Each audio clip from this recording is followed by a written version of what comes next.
everyone remembers where they were when they heard the sound. It was like the loudest sound they had ever heard. Sirens and trumpets and alarms went off, and all the people in the town looked around and they had no idea why all this noise was going on, just like that.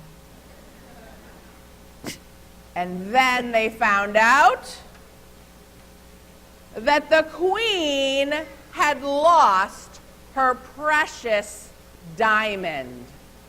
Her favorite, biggest, clearest, most radiant diamond was gone. And so she sounded the alarms, and everyone in the town started looking for the diamond. Look around. Do you see a diamond? It's big. You're not going to miss it. Look around. Look, look, look. And her royal subjects said, "Don't you remember when your royal carriage turned over coming back from the countryside? All of the jewels fell off the carriage. And we found the rubies because they were red. And we found the emeralds because they were green, and the sapphires because they were blue. And we found garnets and all the other beautiful stones. But your favorite diamond, we couldn't find it. It's just impossible. There's no way we're going to find it." And the queen said, "Find that jewel. Whatever it takes, find the jewel. And if somebody finds it and returns it to me in 30 days exactly, and not a moment later, I will give them 1,000,000 gold coins." So everyone started looking around. Look around. If you find that diamond, you're in good shape. Everyone, look around. Do you see maybe under, next to you? Look really, it's going to be a big diamond, something really, do you see it? I really, can you look? Can you all look, please? Start looking. A little boy found check out this diamond.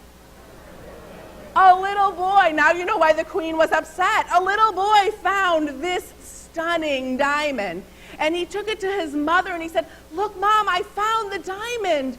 Now we can turn it in and get the reward."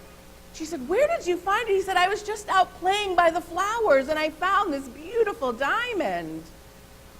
And the little boy's big brother said, "Oh no, we cannot give that diamond back, because the queen will think that we stole it." And the younger boy said, "No, we must give it back. We can't steal. We have to." No. She's going to think we did something bad. It's too dangerous. And so you know what they did? Because whenever people don't know what to do you know what they do? They go ask the smartest, the most courageous, the most talented, brilliant person in the community. They went and asked their rabbi. So they went to the rabbi and they said, "Look what we found. It is the queen's diamond that everyone is looking for, but we don't know what to do. We can't keep it, of course, but we're afraid. What happens if we return and she thinks that we actually took it from her?" And the rabbi, she said, "Give the diamond to me and I will take care, and I'll figure out what to do." So the rabbi went back to her house. And all the townspeople, do you think they went back to their house? They didn't. They were looking in the rabbi's window, and they were waiting to find out what was the most brilliant rabbi in the world going to tell them to do. And the rabbi, she just went along her business in her house, and she waited and waited. And the townspeople kept coming back day after day after day to her house, and peering in the window and knocking at the door. "Rabbi, what are we going to do with that diamond?" The rabbi said, I'm taking care of everything. Don't worry. And the 30th day came. And do you remember what the queen said? She said, 30 days and not a second late. And as the day got later and later, the people became more and more nervous. And they're knocking at the rabbi's door. Rabbi, come on. What are you going to do? And she said, "It's fine. Don't worry. I'm going to take care of everything." And then do you know what the rabbi did? She took a nap. She got real tired. She laid down all snuggly in her little bed, and she took a nap. And the people banged on the door and said, it's getting later. And do you know what they heard? Gong. It was the clock in the tower. And it was getting later and later and later, and the day was almost up. And so the rabbi got up, and she gave a good stretch. Let me see a good stretch. Nice nap, good stretch. And she went to the palace. But she didn't go fast enough, because then the people heard gong. And she missed the day. She did not get there in time. And just after she heard the last gong, she walked in and said, Your Highness, I have your beautiful, radiant diamond. Look. And the queen put on her crown and looked at her watch and said, I said 30 days and not 1 second later. Rules are rules, and I bet you're returning it to get the reward.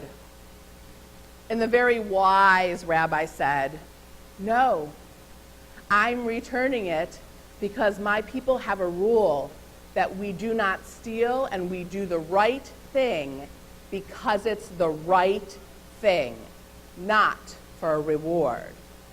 And I understand rules are rules, Your Highness. Rules are rules. And because of that, I will not get the reward. But here is your beautiful diamond. And you are the most noble queen. And you have made the rules for this kingdom.